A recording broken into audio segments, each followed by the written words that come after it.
আজ 18ই জানুয়ারি সকালে লাখ লাখ ভক্ত আশেকান, জাকেরান ও ধর্মপ্রাণ মুসলমানদের গগনবিদারী আমিন আমিন ধ্বনি ও অশ্রুসিক্ত আখেরি মোনাজাতের মধ্য দিয়ে সুসম্পন্ন হল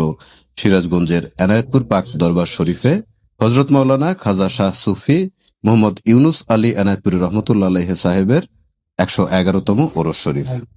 গত 16 জানুয়ারি শুক্রবার বাদ জুমা আল্লাহু আকবার খচিত লাল বর্ণের ঐতিহাসিক ঝান্ডা মুবারক উত্তোলনের মধ্য দিয়ে শুরু হয় উপমহাদেশের অবিসংবাদিত ইসলাম প্রচারক শাহানশাহে তরিকত উলিয়ে কামেল হযরত মাওলানা শাহ সুফি খাজা মোহাম্মদ ইউনুস আলী এনায়েতপুরী রহমতুল্লাহ আলাইহির 111তম ওরস মুবারকের কার্যক্রম।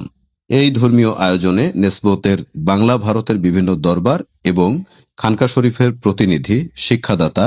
কাফেলার লিডার, কর্মী সহ লাখ লাখ ভক্ত আশেকান, জাকেরান ও ধর্মপ্রাণ মুসলমান এনায়েতপুর পাক দরবার শরীফে সমবেত হন। ওরস শরীফ উপলক্ষে দরবার শরীফ এবং আশেপাশের বিস্তীর্ণ এলাকা জুড়ে আলোকসজ্জা ও তোরণ নির্মাণ করে অপূর্ব সাজে সজ্জিত করা সহ ছিল পূর্ণ ধর্মীয় ভাব গাম্ভীর্য ও আধ্যাত্মিক পরিবেশ। 3 দিনব্যাপী কর্মসূচির মধ্যে ছিল কুরআন হাদিসের আলোকে ধর্মীয় আলোচনা, আত্মশুদ্ধির মাধ্যমে নিজেকে প্রকৃত মানুষ হিসেবে গড়ে তোলার তালিম, কুরআনে পাকের তিলাওয়াত, হামদ, নাত, গজল পরিবেশনা, জিকির আজকার, মিলাদ, কিয়াম এবং